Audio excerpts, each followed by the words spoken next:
dry, itchy, flaky skin, nothing works. I have got the perfect shower routine. I have not seen this combination ever. Okay, we're gonna take a deep dive into my shower routine. Have soft, beautiful skin in 5 easy steps. Are you one of the few? Well, this is the channel for you. My name is Victoria, and like you, I have eczema. If you don't have eczema, but you know someone that does, please forward this channel. Sharing is caring. I cover all sorts of eczema-related content that I don't feel like the internet's really doing a good job of providing. Today, we're discussing a shower routine. So join me. Actually, I'm going to show you the products that work. One practice that I do once a week that really changed the game and gave me that baby soft skin. You know, as someone who has eczema, I don't really like soaps because it seems, you know, itchy skin and soap kind of don't go hand to hand. But I have found a soap that actually doesn't irritate my skin at all. And it's green. If you know, you know. If you have eczema, I know. You know, it is so difficult to find products that work, and a shower routine seems almost impossible. I have had times in my life, the last thing I wanted to do was get into the shower because it was gonna sting, it was gonna burn, I was gonna come out dry and crusty, and it was just a nightmare. But those days are long behind me. I now rarely have flares on my body. I am on a drug called Dupixent, but even like without the Dupixent, this routine has been everything to me. So enough talking. Let's go to the very first step in my shower routine. It is my soap that I like to use. And I'm pretty sure that I haven't even seen a video on this soap before. This is the Pine Tar soap, okay? Pine Tar, don't worry, everything, I'm gonna link it down. Don't worry, I got it for you. I got you. But this is called Pine Tar soap. This soap, okay? This soap. I don't use any soap on my face, but everything from the neck down, this is your soap. Pine Tar soap is excellent for soothing itchiness. It is great for your skin barrier. It's antifungal. It moisturizes and protects the skin barrier, okay? This baby, if I could just do a video on her alone, Pine Tar soap, okay? The most underrated soap, I think, on the internet. This is the soap that is the most underrated soap on the internet.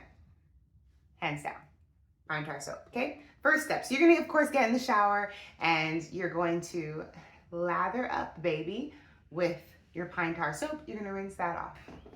I love me a hot shower, okay? I am notorious for a hot shower, but sadly, hot showers don't love me, and they don't love my skin, and they don't love your skin. If you have eczema, or if you just are you have prone dry skin. So the next step is what I would like to call like hydrotherapy, or basically the cold water shower at the end, okay? So you start your shower with like at a good temperature, not too hot, okay? We need it to be at a room temperature, maybe warm, right? But at the end of your shower, you are gonna run it cold, baby. You are gonna run it cold because that shocks the system. It's great for if you're going through a flare. It will numb those nerve endings. It will bring down any excess inflammation, and it will lock in any moisture because it closes all those pores before you get out of the shower, okay? So start warm, end cold, maybe 30 seconds for that. There's also some other things that, like scientific stuff, I'm gonna write that there. You read that. There's other benefits to a cold water shower, but we're not gonna do the whole shower cold. I've done that. And it made me not really enjoy my shower processes because you're kind of stressed before you even get in. And I don't need any extra stress, but we can end with a little bit, just shock the immune system.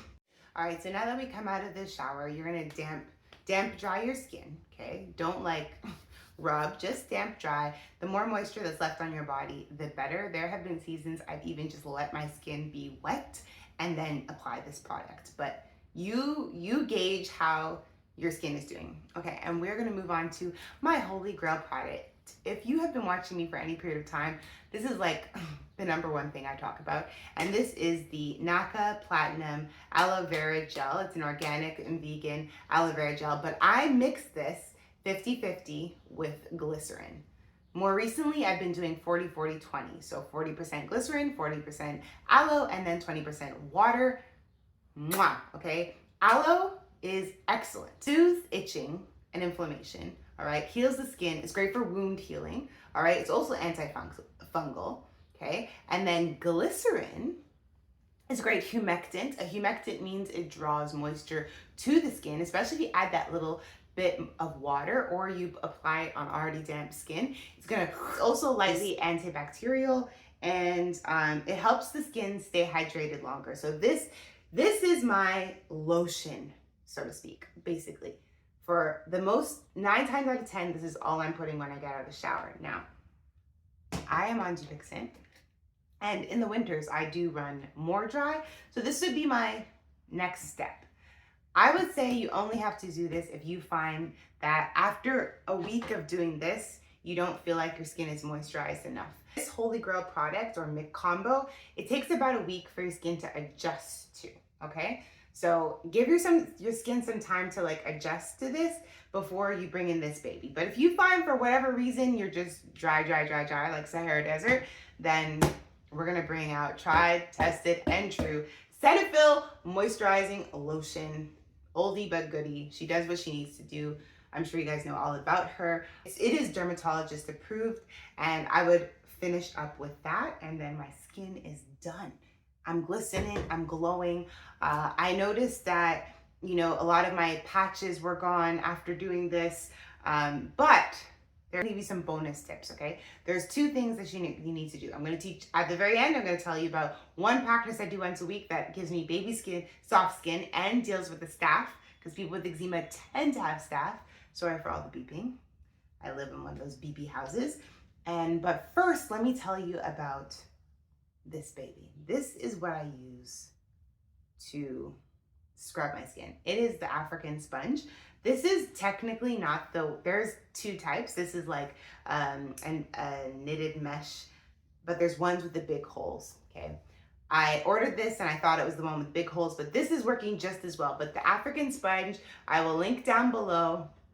This is what every eczema girly, every eczema person needs. This will slough away all that dead skin. Don't be afraid, okay, to slough away your skin. Like, get in there and scrub, baby, scrub. This was a game changer for me, okay? This smooth as a baby's butt, okay? So get yourself one of these so that you can use these 2 together, right? Scrub, don't be gentle.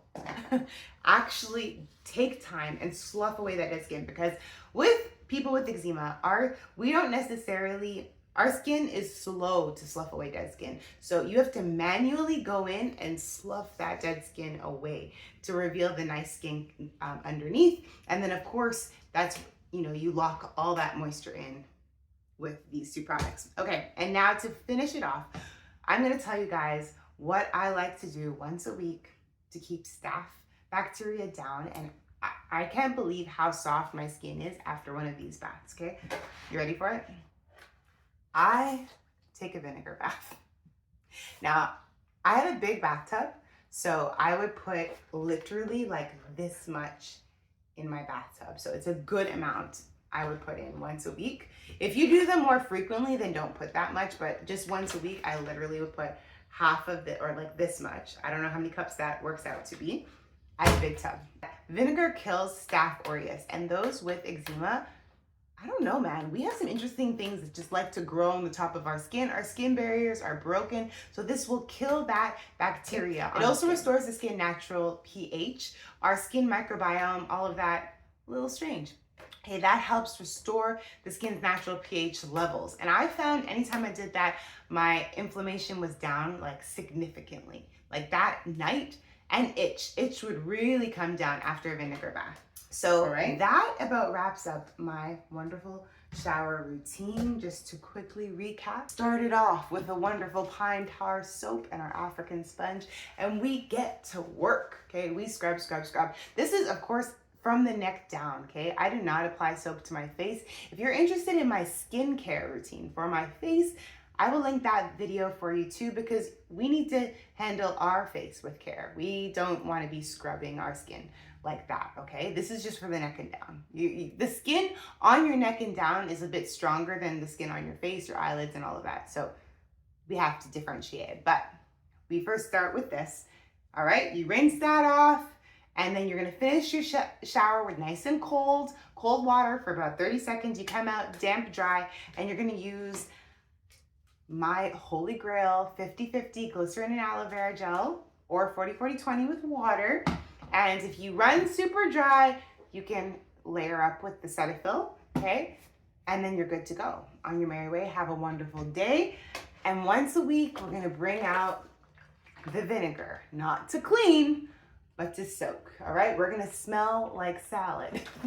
Don't worry, it actually goes away. Vinegar is actually great for body odor. So if you are struggling with some of that, you know, you're gonna come out and you'll be clean as ever. Do it at nighttime, once a week, a little self-care routine. And it's natural, you know, you're not soaking in something that is a chemical, right? In the comments down below, what is your eczema shower routine? Or perhaps you don't have eczema and you have a shower routine you'd like to share below. We would love to hear it. Thank you so much for watching. If you're one of the few, my next video is for you.